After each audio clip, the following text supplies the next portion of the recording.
안녕하세요. 저는 수원에 살고 있는 40대랍니다.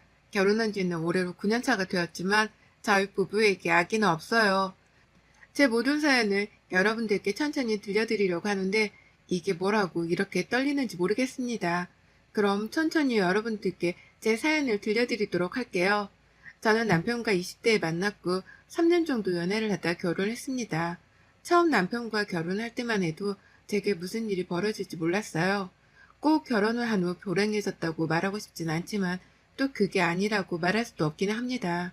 남편과 저는 아이에 대한 로망이 컸던 부부예요. 로망이라는 표현이 조금 그렇지만 저희 부부를 닮은 아이 딱 둘만 낳아서 헌신하며 키울 준비가 되어 있었죠. 그러나 현실은 그렇게 호락호락하지 않았습니다. 결혼하고 한 2년 동안은 소식이 없어도 아직은 젊다는 이유 하나로 시간을 두고 기다렸어요. 2년이 지나고 나니 점차 불안해졌고 그때서야 병원을 찾은 저희 부부에게는 충격적인 소식이 들렸습니다. 제 몸에는 아무런 문제가 없다는 거죠.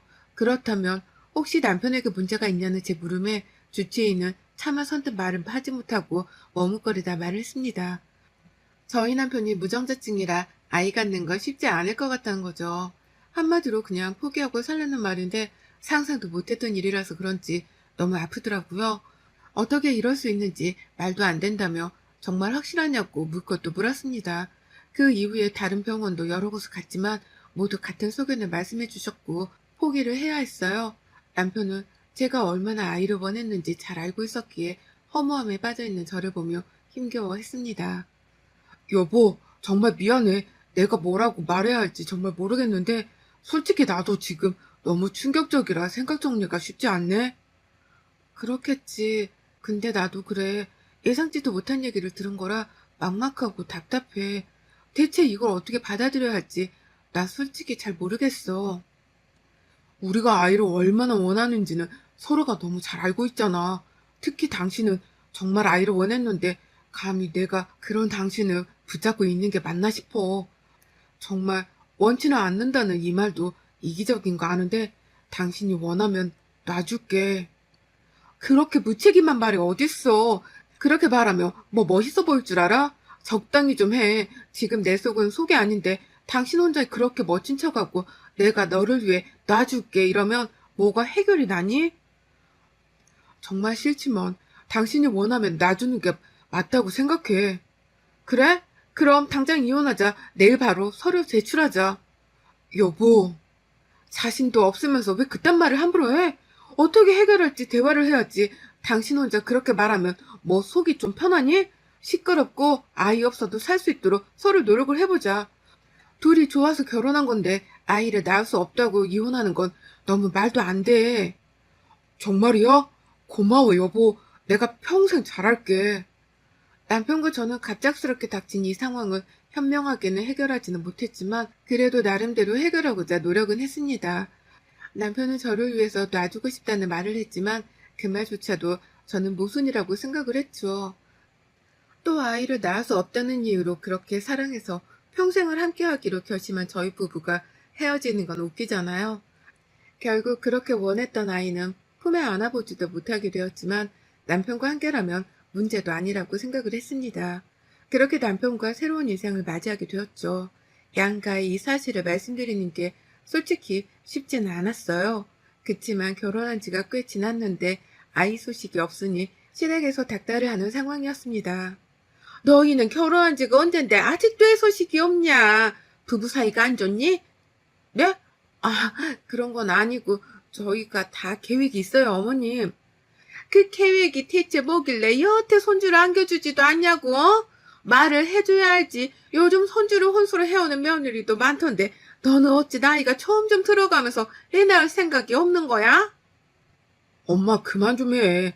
이 사람한테 얘 때문에 스트레스 주지 말라고. 다 사정이 있고 이유가 있으니까. 그니까 그 사정이 대체 뭐냐고. 뭐길래 몇 년째 애를 못 낳고 있는 거냐고. 내가 딱 보니까 미령이 너 애 못 낳지? 몸에 뭐 문제 있지? 이래서 결혼 전에 검사도 싹 해보고 그러라더니 너 하나 믿고 그냥 결혼시켰는데 이게 뭐냐 어? 엄마 그런 거 아니라고 했잖아. 그만 좀 하시라고.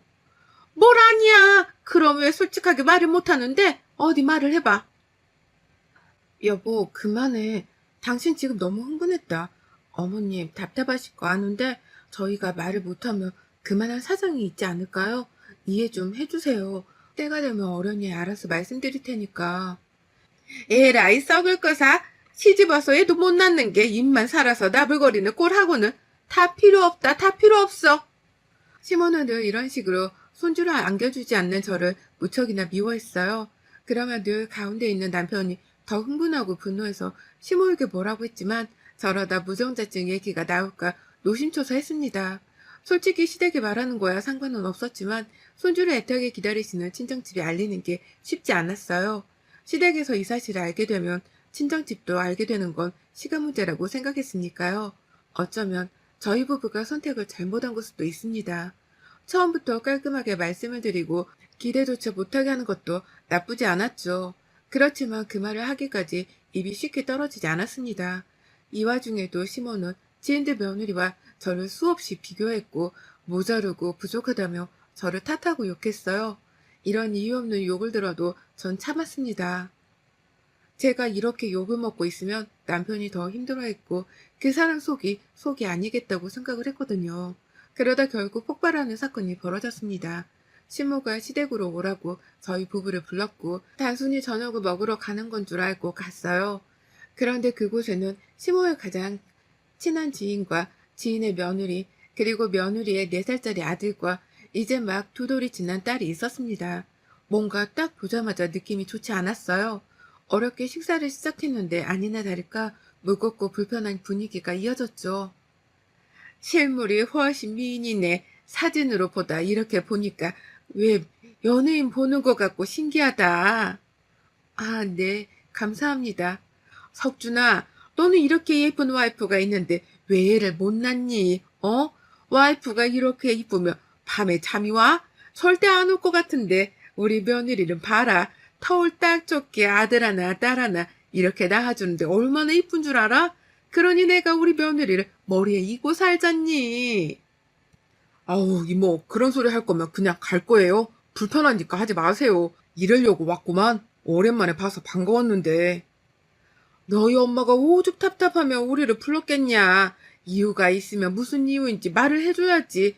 이유도 모르고 몇 년을 기다리는 심정은 너희들이 알기나 해. 우리 나이 되면 밥 한 번에 먹어도 자식 자랑이 아니라 손주들 자랑이라고. 근데 맨날 거기서 너희 엄마만 입도 뻥끗 못하고 있다가 왜 아직도 소식이 없냐는 말에 기가 팍 죽어있는데 너희들이 알기나 해?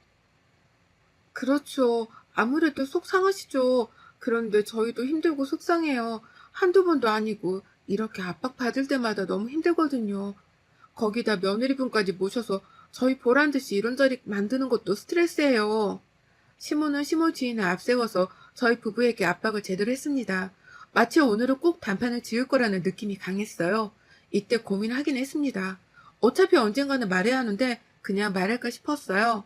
그런데 이 상황에 남편이 너무 흥분을 한 겁니다. 본인 때문에 그렇다는 자책감이 안 그래도 심한 사람인데 여러 사람에게 공격당하는 제 모습을 보니 본인 속이 아니었겠죠. 결국 우려했던 일이 벌어졌습니다. 아, 그래. 그렇게 궁금하면 말해줄게. 이 사람이 날 지키려고 여태 말 못하고 욕 다 먹었는데 더 이상은 내가 못 참겠다. 잘 들어. 엄마 아들 무정자증이라 애를 못 가져. 이 사람은 너무 건강한데 내가 애를 못 갖는데 그래서 이혼하자고 했었어. 얼마나 애를 원했는지 잘 아니까 너무 미안해서 이혼하자 했는데 내 손 꽉 잡아준 게 바로 이 사람이야. 그러니까 제발 그만 좀 하시라고. 뭐라고? 석준이, 네가 왜 무정자증이야? 그 병원 오진 않냐? 병원을 한 10군데는 더 가본 것 같아. 믿기지 않아서. 근데 다 똑같이 말하던데 애 못 낳는다고. 애 없이 사는 거 나도 생각해 본 적 없지만 이 사람도 똑같아. 근데 나 하나 믿고 어려운 결정 해준 사람한테 왜들 그러냐고 대체. 여보, 그만해. 제발 그만하라고. 뭘 그만해. 더 이상은 나도 못 참아. 이제 사실 알았으니까 더 이상 이 사람 잡들이 하지 마. 아니, 오히려 고마워야지. 아들이 이렇게 부족한데 끝까지 곁을 지켜주겠다는 사람이니까. 알겠지, 엄마? 그리고 이모도 그래. 우리가 보고 산 지가 몇십 년이라고 해도 이런 애매한 문제에 며느리의 손주들까지 앞세워 그러는 거 아니야. 아이고, 이게 뭔 소리야? 말도 안 돼. 네가 뭐가 부족해서 애를 못 가져. 난 인정 못해. 너 지금 미령이 저 썩을 거다는데 문제 있는 건데 네가 대신 감싸주려고 말하는 거지, 어? 나랑 손잡고 병원 와, 그럼. 그리고 이 사람한테 썩을 것이라고 함부로 말하지 말고. 엄마는 진짜 최악이야, 최악. 그렇게 남편을 시모로 완전 뒤집어 놨고 시모 주인과 며느리라는 사람은 소리도 없이 조용히 나갔습니다. 눈물이 하염없이 흐르더라고요. 그맘때쯤 한참 울다가 이제는 훌훌 털어버리자며 괜찮아진 줄 알았는데 오랜만에 묵고 살다 마주한 현실 앞에 다시금 무너졌습니다. 시모는 끝까지 믿을 수 없다고 현실을 부정했고 남편과 병원 여러 곳을 다닌 후에야 사실임을 믿었어요. 그 후 제게 연락조차 하지 않았습니다. 그렇게 저를 잡들이 했는데 아무래도 민망하긴 하겠죠. 저 역시 오히려 그게 편하고 좋아서 딱히 연락하지 않았습니다. 다만 저희 친정집에 말하는 게 쉽지 않았어요. 어차피 이렇게 된 거 언제고 분명 알게 될 사실인데 적어도 제 입으로 상황을 말해주는 게 맞다고 생각을 해서 전 친정집에 가서 말했습니다. 엄마, 아빠, 놀라지 말고 들어줘. 사실 우리 얘기 못 가져. 결혼하고 한 2년쯤 지났을 때 하도 애가 안 생겨서 병원 가봤더니 그 사람이 무정자증이라네.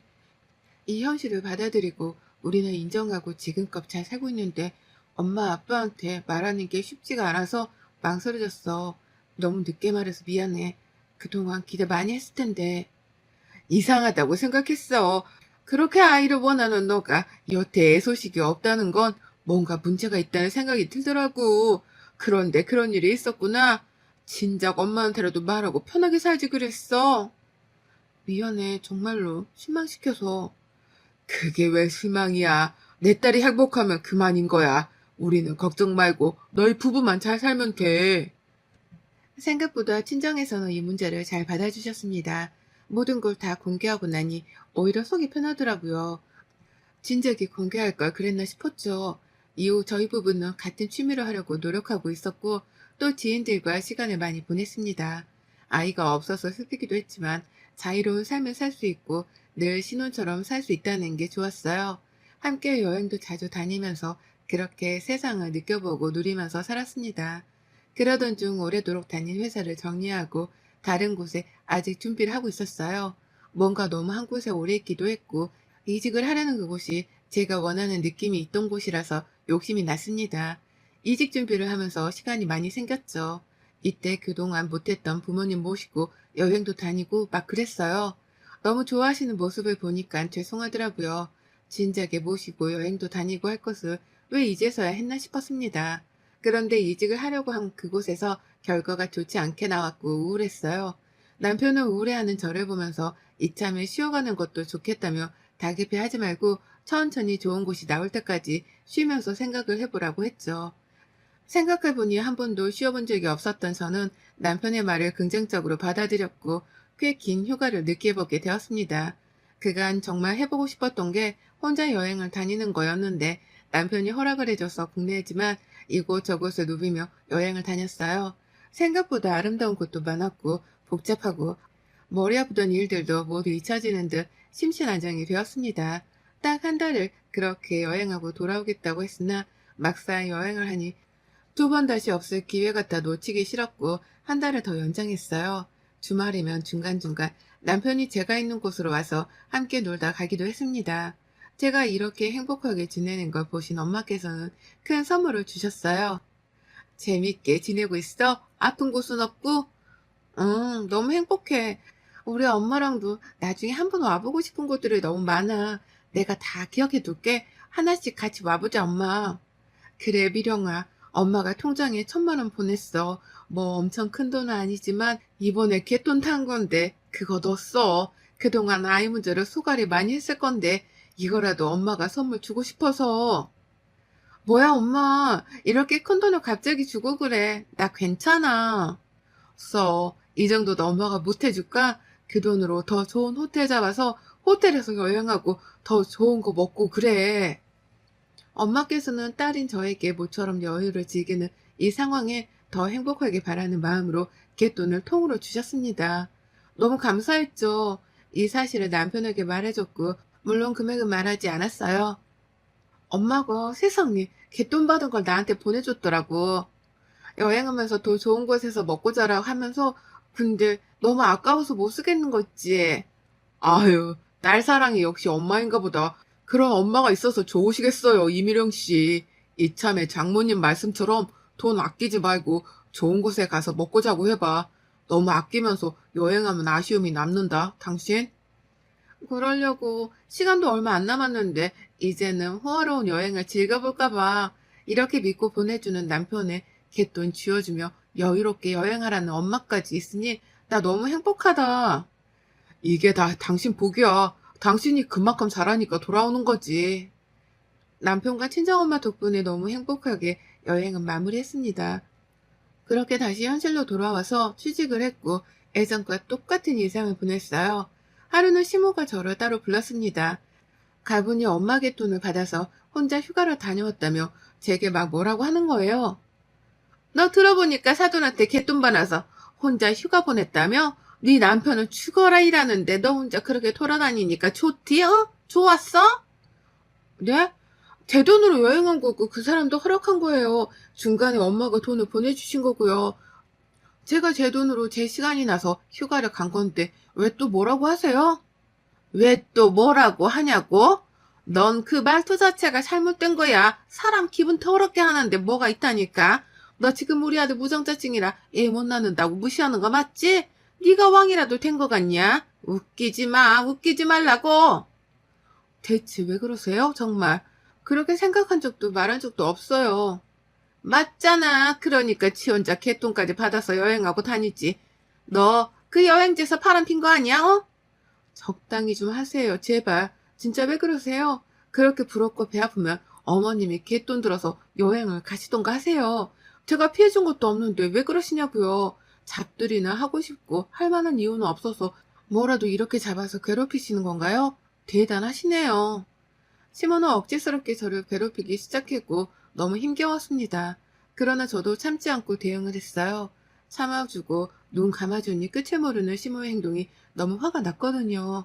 그런데 정말 제 말에 시모는 자극이라도 받은 건지 갯돈을 들었다고 했죠. 남편에게 전해 들었고 저는 남편에게 신신당부를 했습니다. 갯돈 그거 신중하게 들어야 해. 우리 엄마야 오래도록 믿을 만한 사람들이랑 하시는 거라 문제가 없지만 개주가 들고 튀는 경우가 많거든. 그니까 당신이 제대로 알아봐봐. 그거 도망가면 잡기도 힘들어. 뭐 어련히 알아서 하셨겠지. 다 동네 분들이라고 하더라고. 그래도 혹시 모르는데 알아보지. 피해보는 사람 많단 말이야. 그래 뭐. 아시는 분들은 아시겠지만 갯돈 함부로 들었다가 손해만 보는 경우도 많거든요. 그런데 문득 시몬은 왠지 손해볼 것 같다는 느낌이 강했고 저는 남편에게 신신당부를 했습니다. 갯돈을 받으면 명품백을 살 거라며 신이 나 있는 시모였고 네네라며 대충 대답만 해줬어요. 시모와 대화를 길게 하는 걸 별로 좋아하지 않아서 길게 안 했습니다. 시간이 흘러 그렇게 살다 한 반년쯤 흘렀을 때 시모에게 부재중 전화가 무려 14통이나 와 있었어요. 뭔가 좋지 않은 느낌이 들어 전화를 했습니다. 네 어머님 무슨 일 있으세요? 야, 내 돈 어쩔 거야? 어쩔 거냐고! 다짜고짜 소리치며 말하는 시모의 말에 어리둥절했지만 우선 퇴근하고 시댁으로 가겠다고 했습니다. 가분이 알아 누워있는 시모와 그 옆에 정색하고 있는 남편이 보였죠. 무슨 일이냐고 물어도 남편은 쉽사리 대답을 해주지 않았습니다.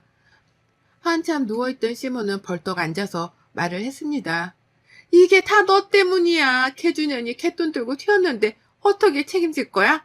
내 500만 원 당장 돌려줘. 네가 물어내. 너 때문에 걔 든 거니까 네가 물어내라고. 네? 아니 그게 왜 제 탓이에요? 어머님이 좋다고 명품백 산다고 하신 거면서 왜 제 탓을 하시냐고요. 그리고 당신 어머님한테 당부 안 했어? 전 분명히 말했어요. 이렇게 도망가는 사람도 많으니까 꼭 제대로 알아보고 하시라고. 말하면 뭐해. 결과적으로 당신 때문에 걔 들어서 결국 돈 날린 건 맞는 거잖아? 그러기에 왜 해보라고 권유를 했어, 당신은? 내가 뭘 권유했어? 말 참 이상하게 하네? 본인이 좋다고 해놓고 이제 와서 제 책임으로 떠넘기는 것도 웃겼지만 남편의 행동도 웃겼습니다. 알고 보니 매달 50만 원씩 개주를 포함해서 총 10인이 개를 넣기 시작했습니다. 총 500만 원의 갯돈을 넣었죠. 개주가 갯돈으로 다른 곳에서 돈놀이를 하고 개주는 이자를 받았다고 합니다. 그리고 갯돈은 만기 후 한 달 뒤 돈놀이를 하던 곳에서 원금을 받아 나머지 사람들에게 갯돈을 분배하기로 했다네요. 누가 봐도 수상하고 이상한데 이걸 듣고도 한 시모가 문제가 있는 거 아닌가 싶었습니다. 결국 미루고 개주는 돈 들고 튀어버린 거죠. 끝까지 제가 하라고 해서 했으니 500만 원을 달라며 난리치는 시모에 그래 이건 물어주라는 남편의 태도에 배신감을 제대로 느꼈습니다. 애를 못 낳아도 다 참고 견디며 살려고 했으나 그럴 필요가 없다는 걸 느꼈고 전 지갑에 있던 500원을 시모와 남편의 얼굴에 던져주며 말했죠. 예라이 어디서 이딴 것들이 다 있어? 야 최석준 얘 못 낳아도 그런 네가 불쌍해서 조용히 사라지고 있었더니 시간 지나니까 주제를 모르겠어? 땅에 떨어진 500원 주워서 네 엄마랑 과자나 사 먹어라. 염치도 양심도 없는 인간아. 그리고 당신 툭하면 나한테 욕하고 난리치는데 인성이 그런 식이니 누가 당신한테 돈을 주워주겠어. 오던 돈도 당신 인성 보고 놀라서 도망가겠네. 전 뒤도 돌아보지 않고 이혼했습니다. 붙잡고 또 붙잡는 전 남편에게 500원으로 싸대기를 맞기 싫으면 꺼지라고 했고 2번 다시 나타나지 말라고 하며 완벽히 정리를 하고 살고 있답니다. 여러분의 생각은 댓글로 남겨주세요. 오늘도 시청해 주셔서 정말 감사합니다.